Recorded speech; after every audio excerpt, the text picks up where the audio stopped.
video today, but I do have some photographs that I'm going to talk about. Two things I've got a lot of questions on is how I size my spur bands and how you know what size to make them.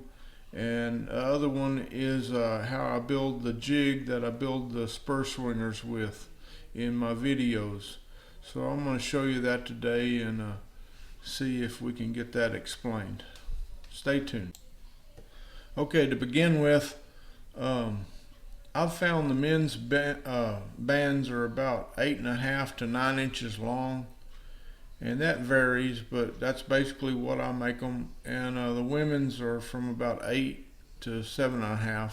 Children, I usually just measure them. They're all different sizes. Anyway, to begin with, I take a twisted brass wire is what I use because it bends easily. And you can use baling wire or whatever you have as long as it's not a rigid wire. And I take the customer's boot and I bend that wire around their boot about 3/4 inch up off the sole, and that gives me the shape. And I check that against my die to make sure that's going to be about right. And also it tells me that my band from tip to tip is going to be the right length and set on their boot about right. And now let me say this, if the customer has an old pair of spurs that they really like and they fit great, hey, just build yours just like that. You don't have to do all this. This is if this is the first customer's spurs, or they don't like the spurs they have, they don't think they fit right. This is how you would do it. Okay, the next picture here shows the wire's been bent around the customer's boot, and we've got the shape that the band's going to be in. And I measure across the mouth of the wire, reading on the inside of the wire. Typically on a men's, this is about 3.5 to 375 across. This is important because if you do this measurement at a show somewhere and you take your wire home, you think, hey, I've got the shape, but maybe it got banged around in transport and this has narrowed up or widened up, you don't know where you're at. So do this right after you measure the customer's boot.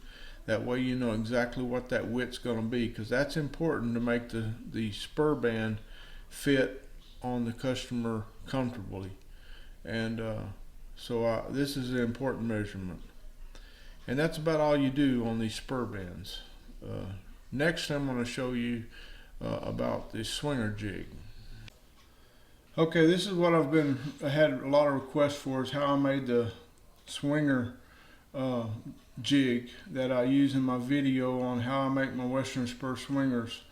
And I started with a 2-inch wide bar, 5 inches. I cut it 5 inches long. It was 3/4 inch thick. I cut 2 square plates out of 1/8 inch thick steel, 1.5 by 1.5. One corner though goes up 1 3/4, because we've got to have that little top knot that you see in that middle drawing for our hole. And then you need 2 of those.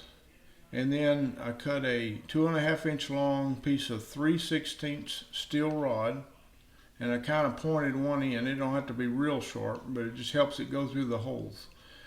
Now I drilled my holes right there in the top of that 1/8 inch thick plate. What I did is I clamped them both together and I drilled the hole through both of them at the same time. That the way they're going to line up real good. And I didn't put there how high up you put the hole, but you want it around I'd say 1/4 inch high, the center of it, off the top of that top knot. So you have a little bit of meat around that hole. You don't want it real thin. Now you're going to place them on each side of the bar, and the drawing shows you they're 1/8 inch out in the front, 1/8 inch at the top.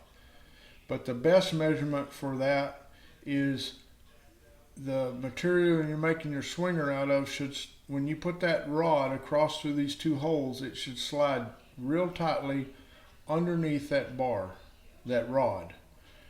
It should lay on top of the the 3/4 inch thick steel go under the rod, and the rod should be right down on top of your swinger material. And you can see that in my video on how that works.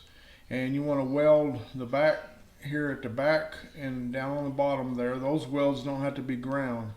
The 2 welds on the top in that bottom right drawing and the 2 welds on the front need to be ground back to where the joint's clean, because that's where your swinger is going to be sitting, and it needs to have not be hitting any welds in that area. So you're going to weld them like that shows there. And I'm going to go to a couple of pictures here and show you a close-up of the jig made. And then you can refer to the video on how I'm bending on how to use this this jig. And also you might want to review that video before you build one of these to see how it's working and to understand the importance of where that hole is at the top of those 2 plates. Okay. Okay, here's a top view showing the 2 welds in the joints and how I followed them back. And here's a view with the rod across there and shows a little bit of gap underneath it. You got to have that rod straight aligned. And then this final picture shows the overall view.